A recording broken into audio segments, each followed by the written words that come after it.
कल्पना कीजिए, गंगा के किनारे रात के अंधेरे में बर्फीली हवाएं बह रही हैं। जहां आम लोग गर्म कपड़ों में ठिठुर रहे हैं, वहीं एक साधु बिना किसी वस्त्र के ध्यान में बैठा है। उसके शरीर पर बर्फ जम रही है, लेकिन उसे कोई फर्क नहीं पड़ता। क्या यह कोई चमत्कार है? क्या यह कोई रहस्यमय शक्ति है, या फिर इसके पीछे कोई ऐसा गूढ़ ज्ञान छिपा है जिसे विज्ञान अभी तक नहीं समझ पाया? आज हम आपको बताएंगे कि महाकुंभ में आने वाले साधु ठंड में भी कैसे निर्भीक रहते हैं, कैसे वे अपने शरीर और मन को इस तरह से नियंत्रित कर लेते हैं कि बाहरी दुनिया का कोई भी प्रभाव उन तक नहीं पहुंचता। और सबसे खास बात, क्या आप भी ऐसा कर सकते हैं? तो बने रहिए इस वीडियो के अंत तक, क्योंकि जो रहस्य हम आज खोलने वाले हैं उसे जानकर आप अचंभित रह जाएंगे।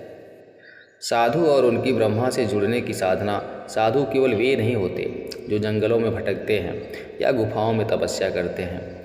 वे लोग होते हैं जिन्होंने संसार के हर मोह को त्याग कर केवल ब्रह्मा को पाने का संकल्प लिया होता है। वे जानते हैं कि यह शरीर मात्र एक माध्यम है, असली शक्ति तो आत्मा में है। और आत्मा का असली स्वभाव क्या है?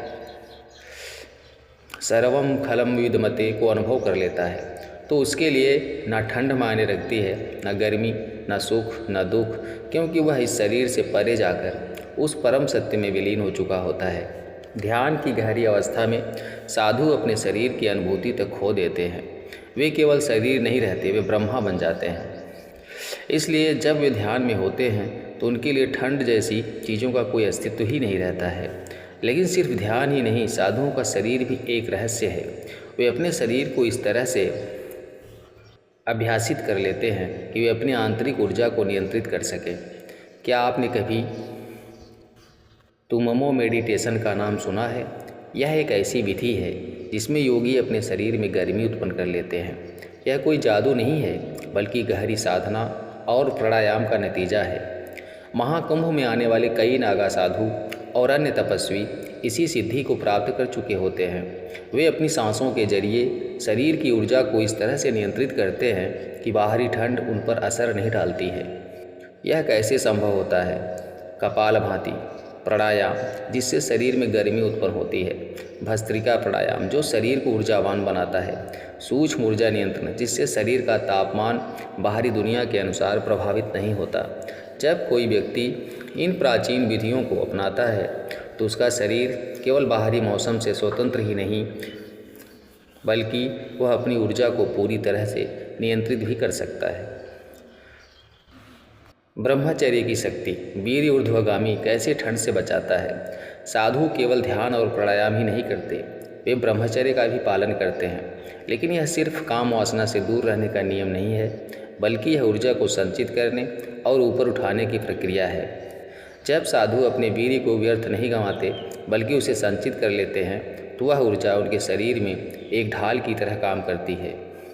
यही है कि पहाड़ों में रहने वाले तपस्वी, गंगा के शीतल जल में खड़े रहने वाले नागा साधु और महाकुंभ के हजारों सन्यासी किसी भी मौसम में बिना किसी परेशानी के रह सकते हैं। यह सिद्धि केवल साधुओं तक सीमित नहीं है। अगर आप भी ऊर्जा को सही तरीके से नियंत्रित करना सीखें तो आप भी अपनी शारीरिक और मानसिक सीमाओं से परे जा सकते हैं। क्या आप भी यह शक्ति प्राप्त कर सकते हैं? यह सब सुनकर आपको लग सकता है कि यह केवल महाकुंभ में रहने वाले साधुओं के लिए संभव है, लेकिन सच्चाई यह है कि ध्यान, प्राणायाम और ब्रह्मचर्य का अभ्यास कोई भी कर सकता है, चाहे आप महिला हों या पुरुष। यदि आप अपनी आंतरिक ऊर्जा को सही दिशा में मोड़ना सीख लें तो आप भी साधुओं की तरह अपने शरीर और मन पर पूरा नियंत्रण प्राप्त कर सकते हैं। अगर आप नियमित रूप से ध्यान करें, गहरी साधना करें और अपनी आंतरिक ऊर्जा को जागृत करें तो आप भी अपने जीवन को बदल सकते हैं। भगवत गीता में कहा गया है, पुरेदात्मनाथ मानम वसादयत, अर्थात व्यक्ति को स्वयं ही स्वयं का उद्धार करना चाहिए, क्योंकि आत्मा ही आत्मा की मित्र भी है और शत्रु भी। यही आध्यात्मिकता का असली रहस्य है। जो अपने मन और शरीर पर नियंत्रण पा लेता है वही असली विजेता है। साधु यही करते हैं, वे अपने भीतर के ब्रह्म से जुड़ जाते हैं और संसार की हर परिस्थिति से मुक्त हो जाते हैं। अब सवाल यह उठता है, क्या यह शक्ति केवल साधुओं तक ही सीमित है? क्या आम इंसान भी अपने शरीर और मन पर ऐसा नियंत्रण प्राप्त कर सकता है? उत्तर स्पष्ट है, हाँ। यह संभव है। साधु कोई अलौकिक प्राणी नहीं होते, वे भी हमारी तरह ही जन्म लेते हैं, लेकिन उन्होंने अपने भीतर छिपी ऊर्जा को पहचान लिया है। वे जानते हैं यह शरीर नश्वर है, लेकिन आत्मा अनंत है। वे ठंड, गर्मी, भूख, प्यास इन सब से ऊपर उठ चुके होते हैं, क्योंकि उन्होंने अपने अस्तित्व को ब्रह्म में विलीन कर दिया है। परंतु यह ज्ञान केवल उन्हीं के लिए नहीं है। अगर आप भी ध्यान, प्राणायाम और साधना का सही अभ्यास करें तो आप भी अपनी सीमाओं को लांघ सकते हैं। याद रखें, जो अपने मन को जीत लेता है उसके लिए असंभव कुछ भी नहीं।